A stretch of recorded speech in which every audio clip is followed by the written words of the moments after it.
Ja, herzlich willkommen zum Sonntagsgespräch auf WLAN 24. Ich freue mich sehr. Heute haben wir einen Gast da, der etwas kann, was ich überhaupt nicht kann.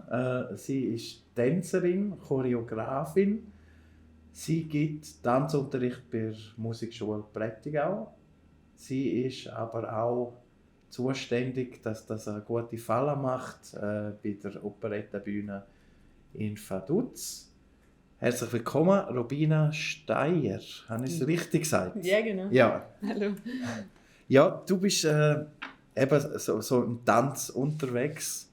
Tust du auch singen oder tust du nur bewegen zur Musik? Nein, ich singe auch und als ich in St. Gallen am Theater geschafft habe, habe ich auch in Musicals getanzt, gesungen und alles gemacht. Genau. Ja. Wie bist du zu dem gekommen? Oder wie kann man das überhaupt lernen? Ich habe früher Gerätton gemacht und habe aber immer schon den Faible zur Musik gehabt, vor allem zur klassischen Musik, gar nicht von Haus aus, so aus mir selbst heraus. Und dann habe ich gedacht, ja, das muss man doch irgendwie verbinden können, Bewegung und Musik und dann, ja, tanzen, das ist es. Und dann bin ich relativ spät, so mit 12, 13 Jahren, habe ich dann erst angefangen zu tanzen. Das ist für eine Frau sehr spät, aber hatte dann Wahnsinnswillen und ja, dann hat es geklappt. Und hast denn du, gibt es in der Schweiz eine Möglichkeit, um das zu studieren? Oder wie ist dein Weg gewesen, so zu deinem heutigen Ich quasi? Ich bin damals dann mit 16 auf die staatliche Ballettschule Berlin gegangen. Da kann man wie sozusagen Matura und Tanz verbinden und einen Abschluss machen. Und dann habe ich nochmal Tanz studiert an der Hochschule für Musik und Tanz in Köln. Und hier in der Schweiz gibt es aber auch Hochschulen, also in Zürich gibt es eine ZHDK. Dort kann man Tanz studieren und sofern ich weiß auch so ein duales System mit Matura. Und ja, in Basel auch. Also es gibt auch hier in der Schweiz Möglichkeiten. In diese Schulen zu kommen ist nicht so einfach. Sie haben wie Aufnahmeprüfungen und da muss man erstmal durch. Also ich habe in Berlin 3 Anläufe genommen und beim 3. hat es erst geklappt. Also es ist schon, ja. Also wer bei so einer Schule einen Bachelor oder Master holt im Tanz, das ist dann wirklich die Crème de la Crème. Also das sind wirklich, dann kann man eigentlich drauf gehen, die können wirklich gut tanzen. Ja, das kann man. Ja. Genau. Aber dann, wenn man an ein Theater will, wie zum Beispiel Theater St. Gallen, dann geht das Prozedere von vorn los. Also da gibt es natürlich unzählige Bewerberinnen, Tänzerinnen aus der ganzen Welt, die dort einen Job wollen. Und ja, da muss man sich dann auch nochmal durchsetzen. Wie ist es jetzt mit dir? Eben, du gibst Tanzunterricht, du bist aber eben auch jetzt gerade bei dem neuen Stück «Kiss Me Kate» bist du involviert. Ist es immer so etwa 50-50, dass du 50% der Zeit Tanzunterricht gibst und 50% irgendwie in ein Stück involviert bist oder selber auf der Bühne stehst? Ja, nicht ganz. Also ich schaffe inzwischen tatsächlich 70% an der Musikschule Prättigau und Musikschule Landquart als Lehrerin. Und diese Choreografieprojekte, ja, die kommen, ich sage mal so 2 bis 3 im Jahr. Und das ist dann schon ein bisschen immer so eine Gratwanderung, aber ich habe da sehr viel Rückhalt von den Musikschulleitern, Leiterinnen, die mir dann auch sagen, ja, wir wollen dich unterstützen, dass du deine Projekte machst, weil das bereichert natürlich auch wiederum den Unterricht maßgeblich. Und inzwischen habe ich auch eine eigene Kompanie. In St. Gallen ist sie ansässig, aber wir touren jetzt auch nach Chur. Was gibst denn du für Unterricht? Also kann man bei dir jetzt wirklich so vorbeigehen und sagen, ja, ich würde gerne so ein bisschen Hip-Hop tanzen, dann vielleicht ein bisschen Jazz-Tanz machen, ein bisschen so?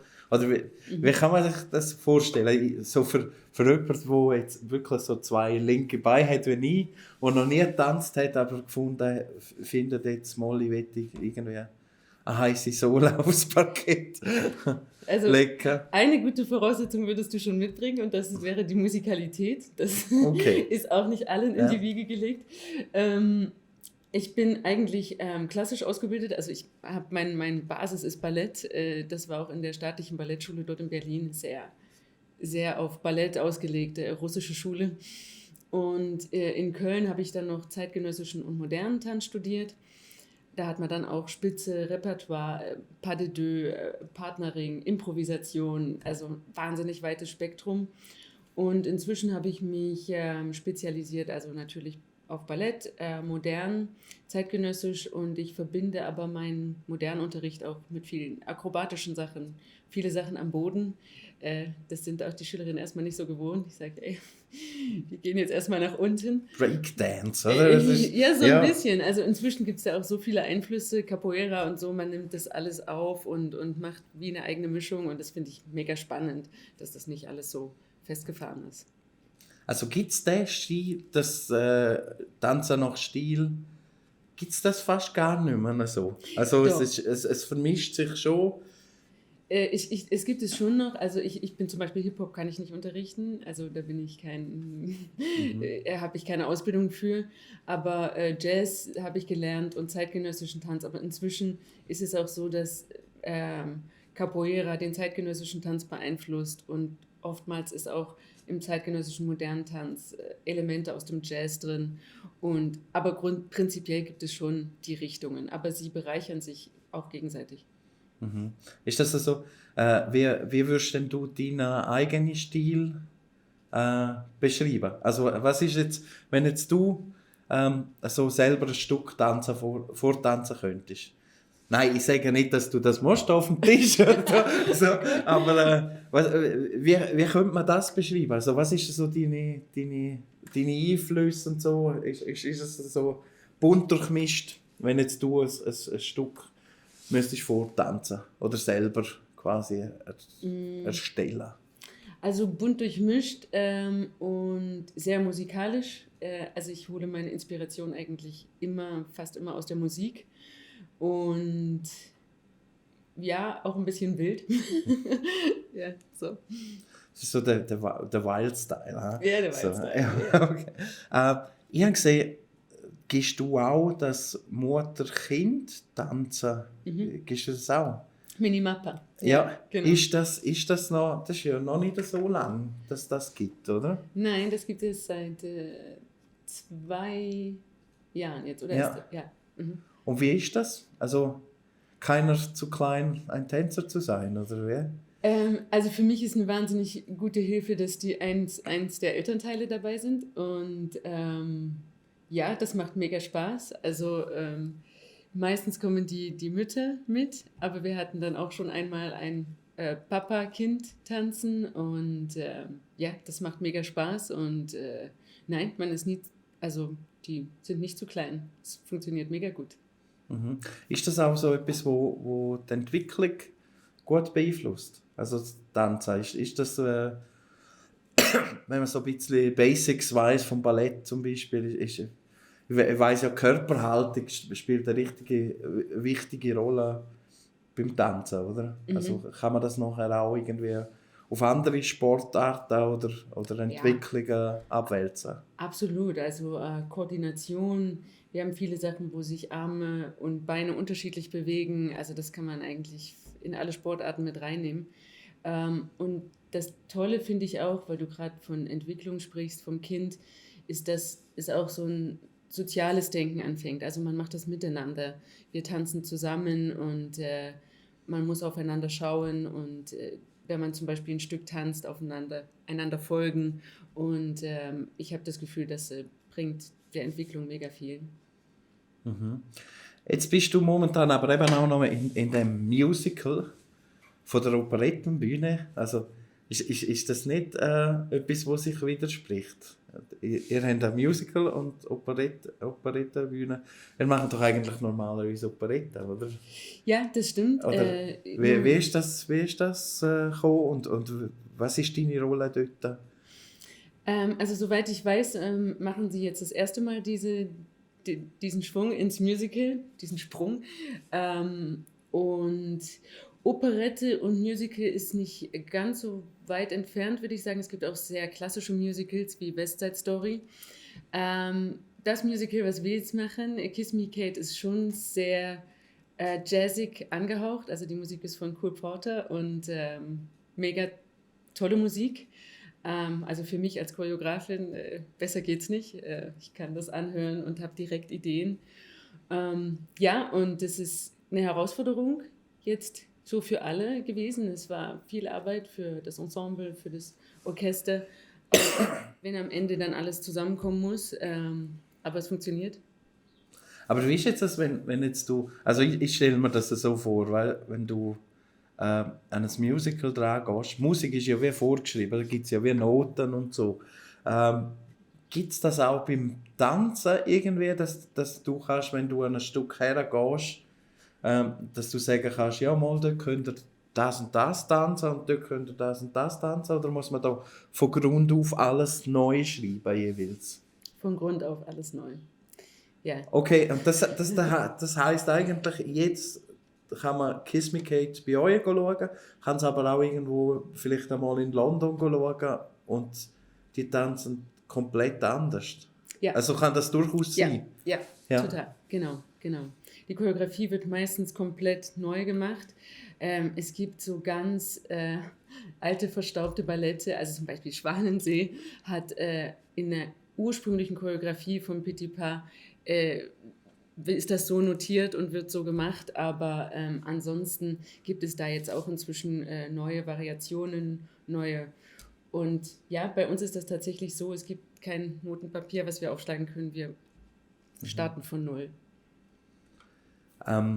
Wie heavy ist denn das, irgendwie so von null jedes Mal zu starten? Also, einfach, weißt du, ich stelle mir das vor, ja, dann teilst du mal die Notenblätter aus und dann können sie singen und dann tönt es schon mal schnell, noch gut und ja, kann man so ein bisschen Feindings und du bist immer noch so dort so, ja, was soll ich jetzt als ersten Schritt nehmen?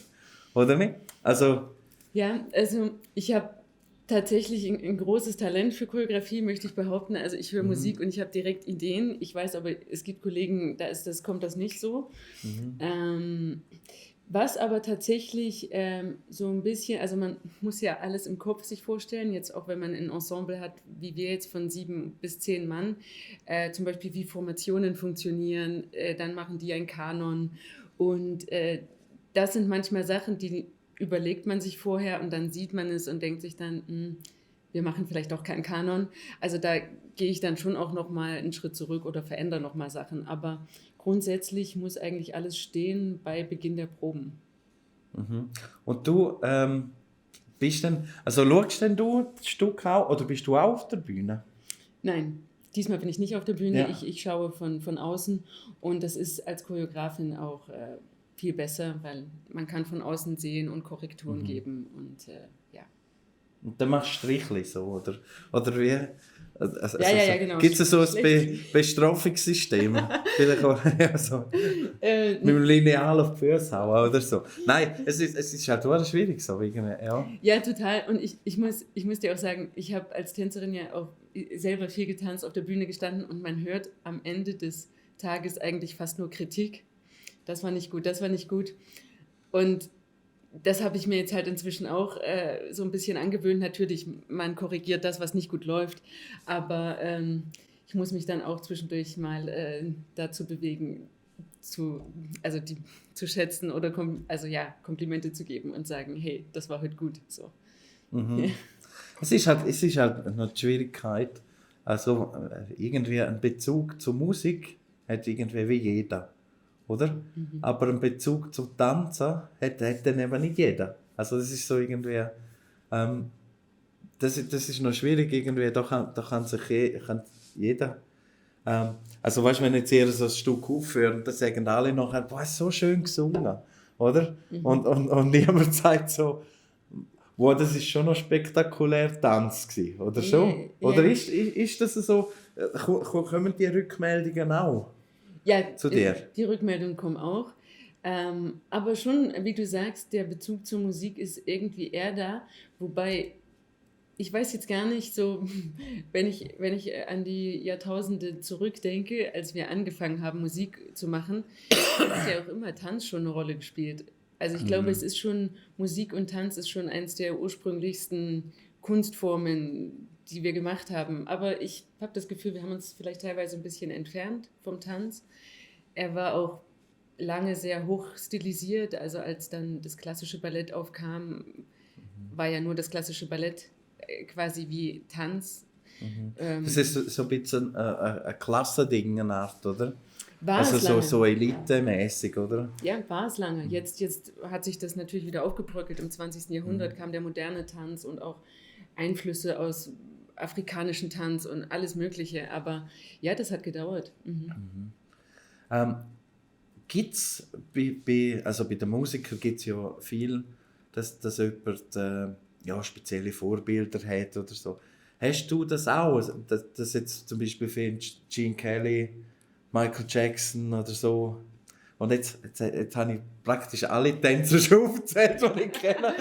Detlef die Soße. Also, nein. Also, gibt's dort auch so ein bisschen Ding, wo man schaut, ja mal, das inspiriert mich mega, da kann ich jetzt etwas rausnehmen, was ich auch mal probieren will oder so.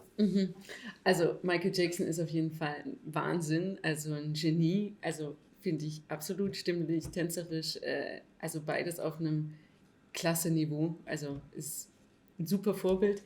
War auch so ein bisschen meine Zeit, oder?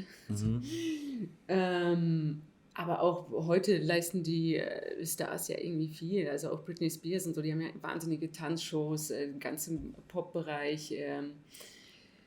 Und im Tanz habe ich schon auch so ein paar Fable zu Pina Bausch zum Beispiel. Sie macht Tanztheater oder hat gemacht, inzwischen ist sie verstorben. Aber ich bin da auch wahnsinnig offen und versuche mir aus allen so ein bisschen was rauszuziehen. Und selbst wenn ich mal so ein Tanzstück sehe, was mir nicht so gefällt, dann versuche ich trotzdem noch was zu finden. Ja, aber das war nicht echt oder so. Das heisst, es könnte rein theoretisch sein, dass bei Kiss Me Kate ein kurzer Moment Backstreet Boys aufblitzend. So ein Backstreet Boys Element. Ja, also ja, ist ja rein theoretisch möglich. Ja, so. ja. Total. Nein, das ist doch super. Ja, als abschließende Frage, warum sollte man das Musical unbedingt schauen? Also so völlig eine neutrale Betrachtung. Also auf jeden Fall wegen der Musik und auch wegen dem Tanz. Also es wird viel getanzt, es ist eine tolle Show, unterhaltsam und auch sehr witzig zwischen den beiden Hauptdarstellern, was passiert. Es geht um Liebe, das große Thema Liebe und Trennung. Und ja, also die Musik ist einmalig. Das ist doch super. Ja. Ich sage danke vielmals, dass du da bist. Mega interessant. Ja, gern. Und ja, eben auch, wenn er Musikschule Prättigau bietet sie Tanz an, dass ihr auch einmal dort könnt vorbeischauen, falls ihr Interesse habt, da ein bisschen Schwung in die Beine zu bringen. So, ich sage danke vielmals, dass ihr zugeschaut habt. Das war schon vom Sonntagsgespräch auf WLAN 24. Bis nächste Woche. Tschüss.